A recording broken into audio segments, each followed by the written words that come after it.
మోకాళ్ళ నొప్పులు, disc problems లాంటి అన్ని సమస్యలకు సంప్రదించండి Homeocare international world class homeopathy 9001175550. కని విని ఎరుగని విజయాన్ని సొంతం చేసుకున్నారు ఖమ్మం కాంగ్రెస్ పార్టీ అభ్యర్థి రామసహాయం రఘురామరెడ్డి. ప్రస్తుతం విజయోత్సవ సంబరాలకు కాంగ్రెస్ పార్టీ శ్రేణులు సిద్ధమవుతున్నారు. ప్రస్తుతం అందుబాటులో మంత్రి పొంగులేటి శ్రీనివాసరెడ్డి గారు ఉన్నారు. సార్, పంతాన్ని నెగ్గించుకున్నారు, ఎటకేలకు మీ వియ్యంకుడినైతే గెలిపించుకున్నారు. ఎట్లా ఉంది అనుభూతి? వియ్యంకుడి కాదు, పార్టీ ఎవరికి టికెట్ ఇస్తే వారిని గెలిపించే బాధ్యత మంత్రిగా కంటే కూడా ఒక కాంగ్రెస్ క్రమశిక్షణ గల కార్యకర్తగా నా బాధ్యత.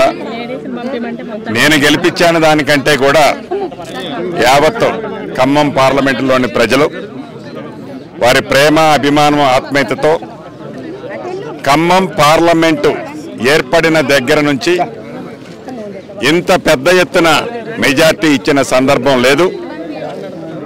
నా పక్షాన, కాంగ్రెస్ పార్టీ పక్షాన మనస్ఫూర్తిగా ఖమ్మం పార్లమెంటు నియోజకవర్గంలోని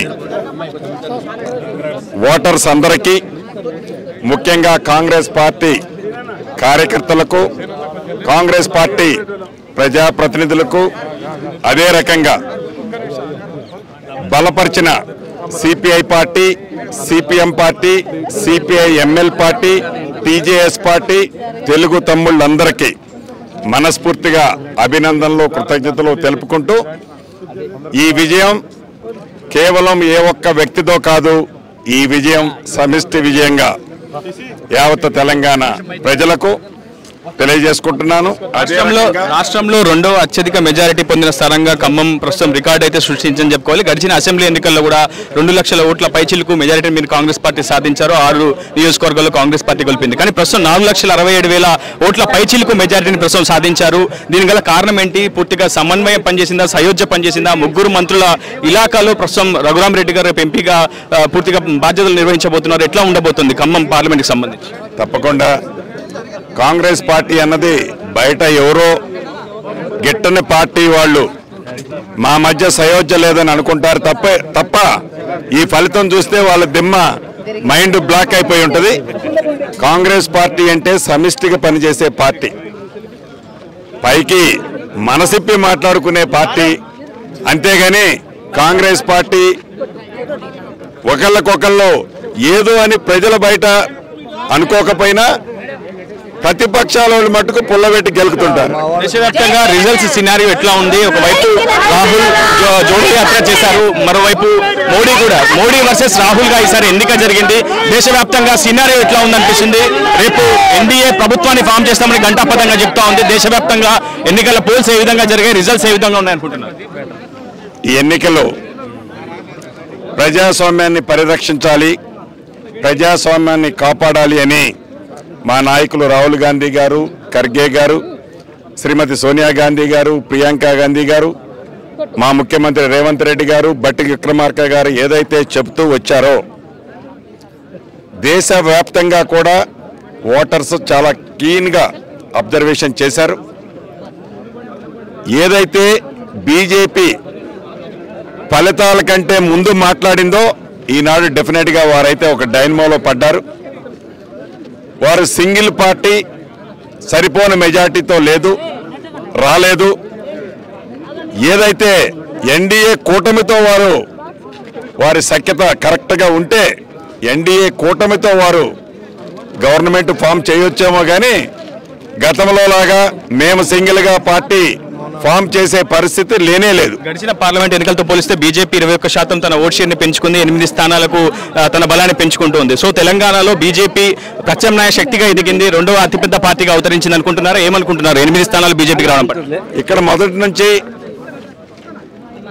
మా ముఖ్యమంత్రి గారు రేవంత్ రెడ్డి గారు, బట్టి గారు మేము చెప్తా వస్తున్నాం, బీజేపీ పార్టీకి బి పార్టీ, బీఆర్ఎస్ పార్టీ ఏదైతే చెప్తూ వచ్చామో, ఏదైతే మా నాయకులు బీజేపీ పార్టీకి అండర్స్టాండింగ్తో 8 మందిని డమ్మీ క్యాండిడేట్లు పెట్టారన్నారో ఆ 8 స్థానాలే వాళ్ళు గెలిచారు.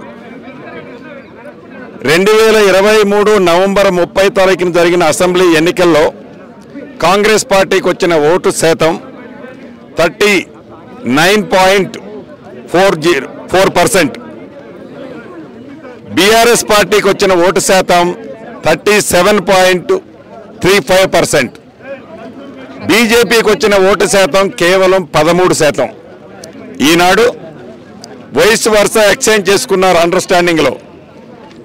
బీఆర్ఎస్ పార్టీకి 15% వచ్చింది.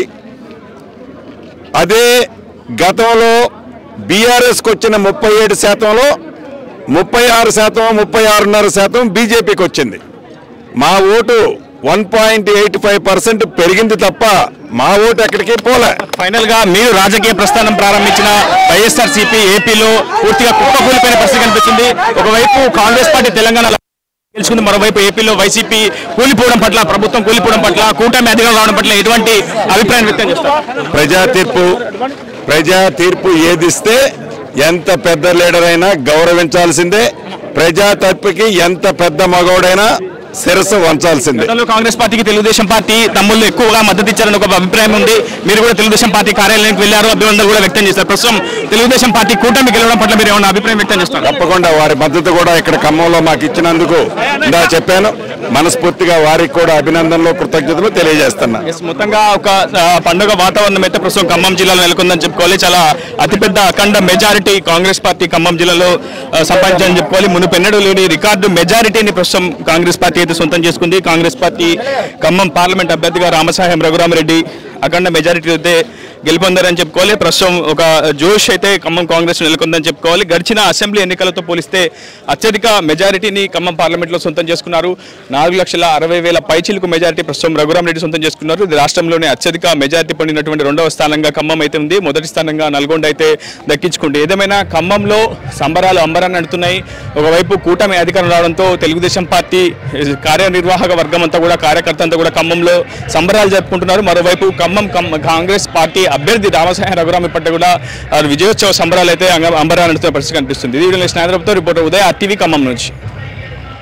మరిన్ని వీడియోస్ కోసం ఛానల్ ని సబ్స్క్రైబ్ చేయండి. లేటెస్ట్ అప్డేట్స్ కోసం వాట్సాప్ ఛానల్ ని ఫాలో చేయండి. అండ్ లింక్ డిస్క్రిప్షన్ లో ఉంది.